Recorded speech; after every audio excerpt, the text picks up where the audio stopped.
Romie. So Joselyn Hernandez is back, and it looks like those speech classes worked because I understood everything that she said. I'm like, oh, look at her, Joselyn. She's all grown up. Yes, this is the recap for Love and Hip Hop Atlanta Season 5, Episode 4, Blackmail. And the episode starts off where it left off, which is essentially Tammy versus Tommy. And they're over each other because of the fact that they're really mad at Scrap, and they kind of feel blindsided, and so they're overreacting towards each other. They both know that what they're doing is dumb, because if you listen to their confessionals, they both know that they're supposed to be mad at Scrap, but they just don't like the fact how they're handling each other in the process. And I'm like, okay, I get that, but you're still being mad at the wrong person. Stop being mad at each other.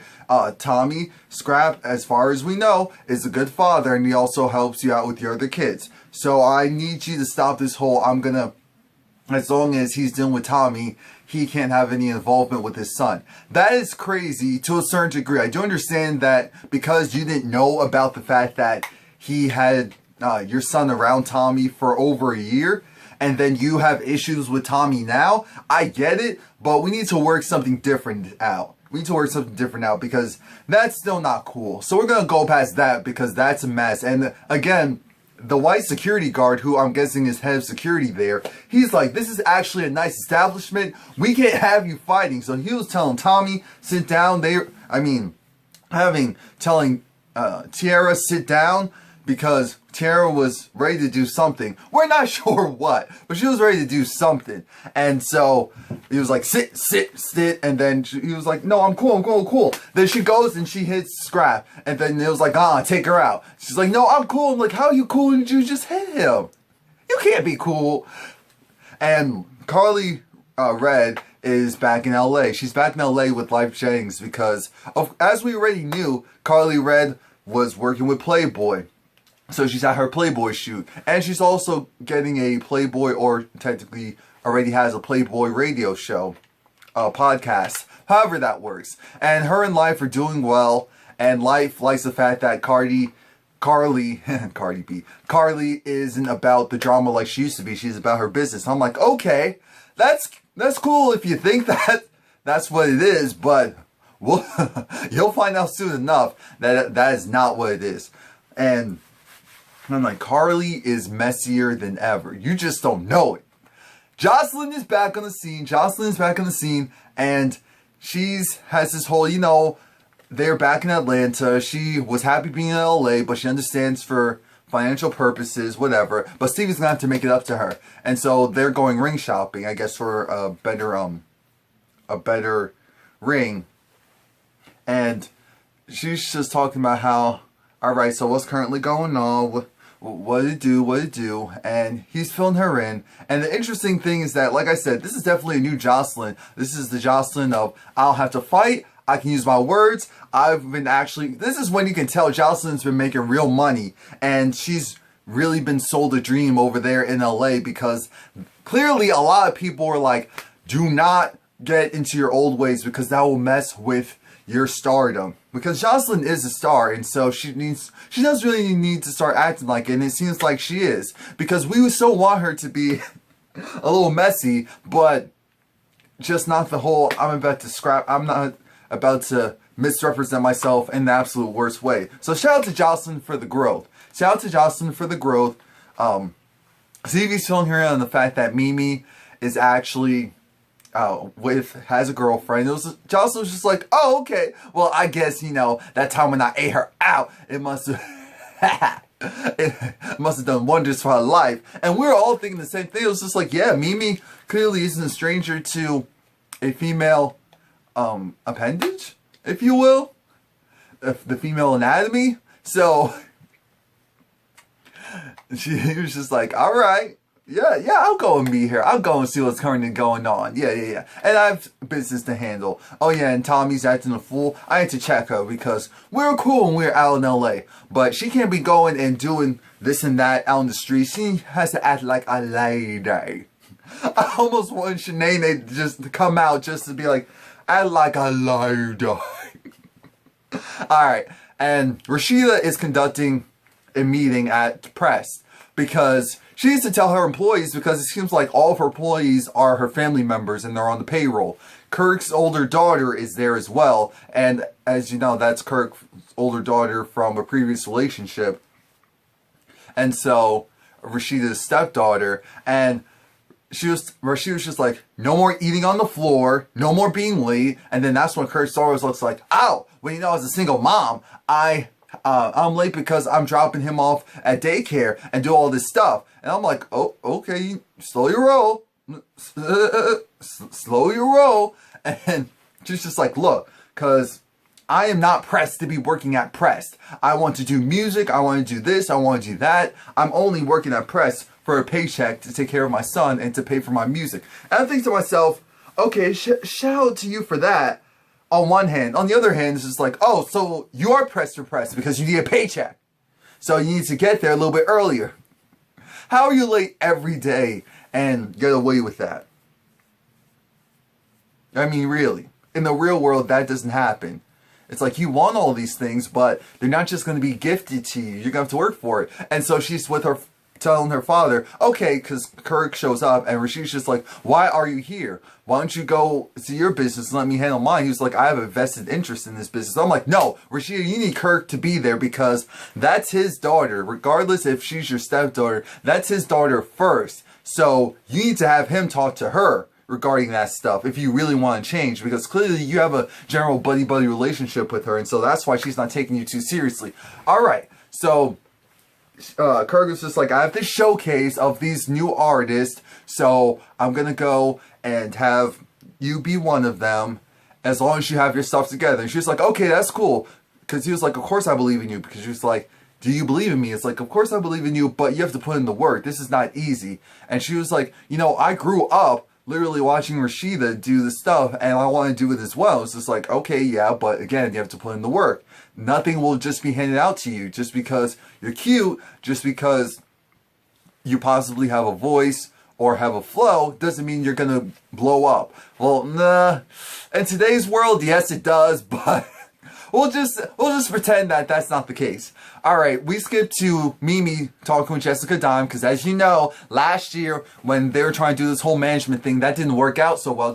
Jessica Dime was just saying how sometimes you just have to step back from all that, forgive, forget, let live. I'm like, okay, shout out to some growth and maturity. I do like Jessica Dime because she does seem fun, but she does seem like she kind of flip-flops, or at least doesn't stand up and make her voice heard when she thinks there is some foolery going on, except for when it has to pertain to Joselyn, because it was just like Mimi was just filling her in on, you know, Joselyn's back. Joselyn is back in the ATL. It was just like, oh, okay.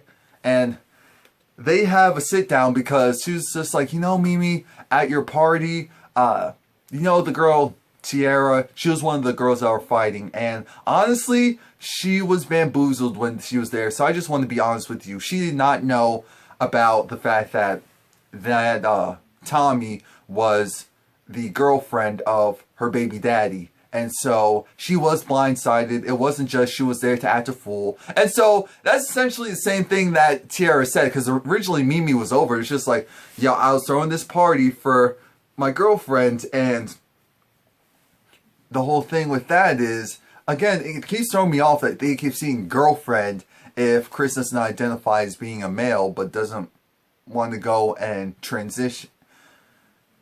Okay, live and let live. Alright, so Tiara was just like, here's the thing. Scrap is my baby daddy. That just sounds weird for me to say something like that. And so,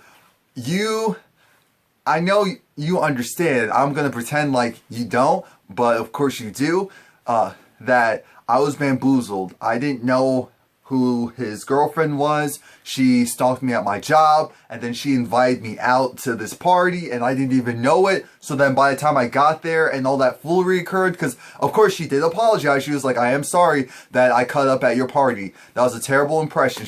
And in her confessionals, which I believe her, he's just like, I wanted to go there because I want some girlfriends. I actually want women that I can hang out with, not just go to work, come home, and be with the kids and scrap on occasion.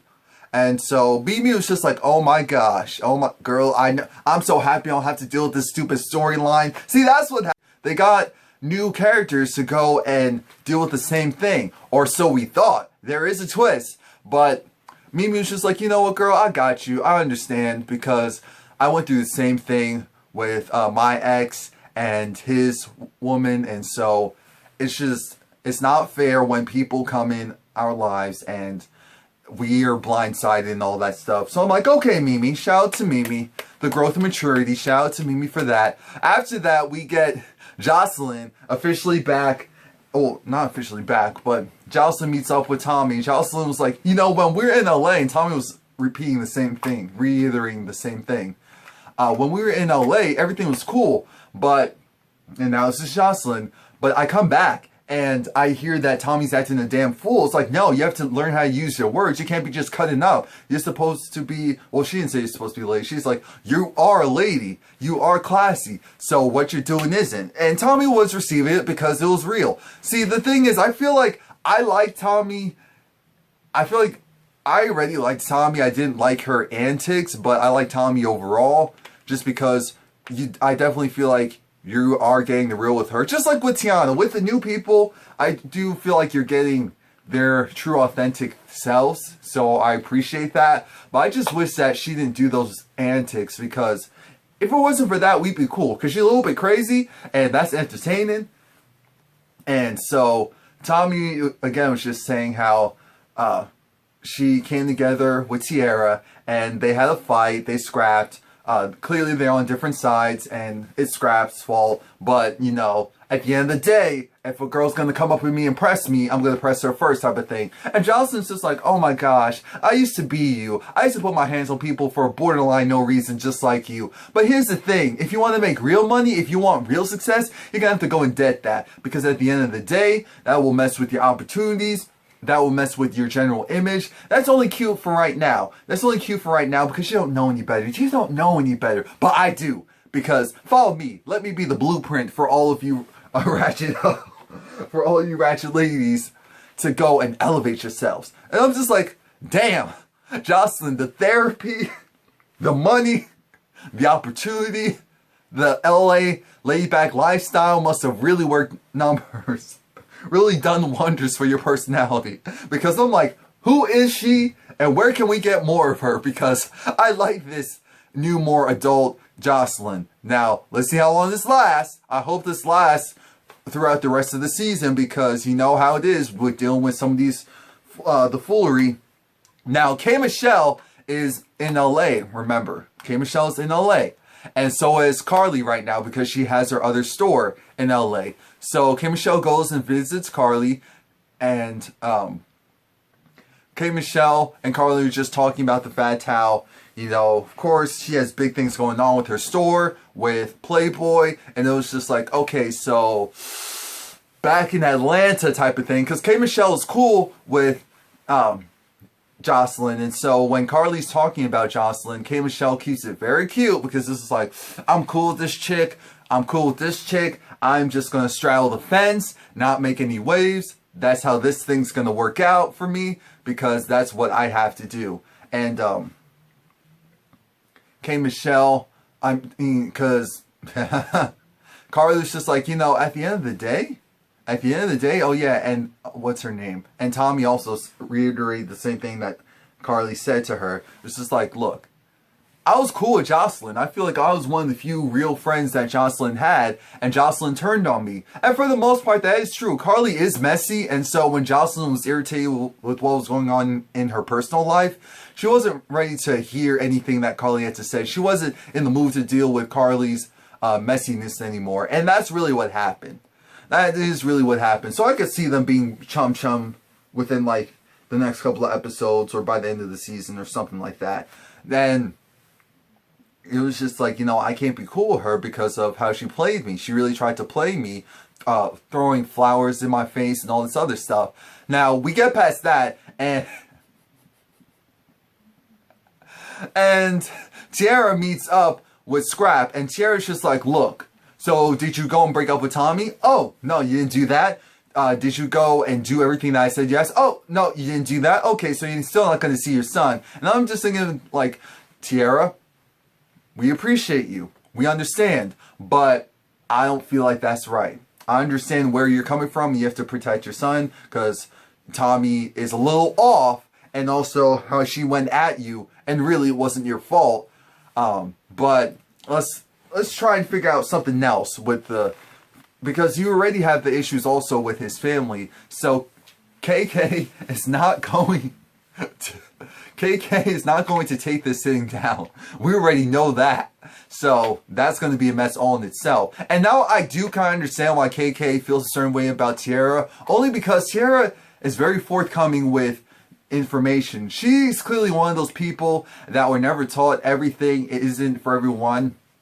Meaning, what happens at home stays at home. No, Tiara is whatever happens in front of me that I know about, that I can speak honestly about, I'm going to go and say. And again, that's fine because it's the truth, but you do have to deal with the consequences of also being too honest or not knowing when to keep certain things to yourself. I think that's more so the issue going on with Tiara.